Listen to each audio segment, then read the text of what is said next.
Nico di Angelo is a character I hold dear to my heart. He's a fellow child of Hades, edgy as hell, and Solangelo's my OTP. Other characters see him as morally gray, but he's actually one of the most open-minded and polite people in the series, despite and because of all he's been through. He can literally throw shade. He carries grief stitched into his bones and yet learned to live with it.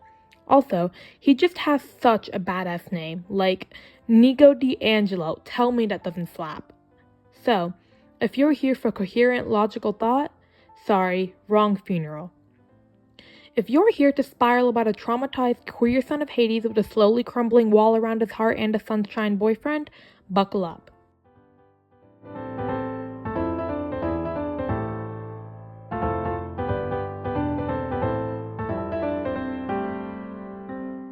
If you're new here or somehow skipped the entire Percy Jackson series, first of all, fix that.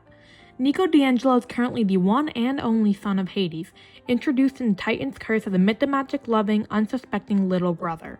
But then, Rick locked in on Nico's trauma, and then just never took his foot off the gas pedal. He wears all black, used to talk to ghosts more than people, and decided to run away from camp at 10 years old after his sister died. And yeah, blamed Percy, his crush, for it. Rick went way too hard on Nico's trauma arc. And honestly, he never let up, but that's what makes Nico's growth so powerful. He's someone who notices the lonely people, because he knows how they feel. Hestia and Bob, he was like one of the only ones to voluntarily talk to them. He's someone who shows up, no matter how angry you may make him feel, and that's the type of person everybody needs in their lives. Let's talk about some more facts. Nico is top tier powerful, arguably only behind Percy in raw ability, and he's about 2.5 years younger. He's that kid in the corner that could kill you but would rather suffer in silence than pet a hellhound. Let me just run down this boy's resume pain real quick. He's lost his sister, blamed his crush, talked to ghosts exclusively for a year, got manipulated by a ghost, fought in 2 wars, voluntarily went to Tartarus, survived with just a bronze star and 1 seed a day for a week, was outed by Cupid, shadow traveled 2 others and a 40-foot tall statue across the world while still being significantly weakened, fought in another war, had nightmares, a prophecy, and guess what? Tartarus again. Then, there's finally a little hope. He gets really close with his boyfriend, Will Solus.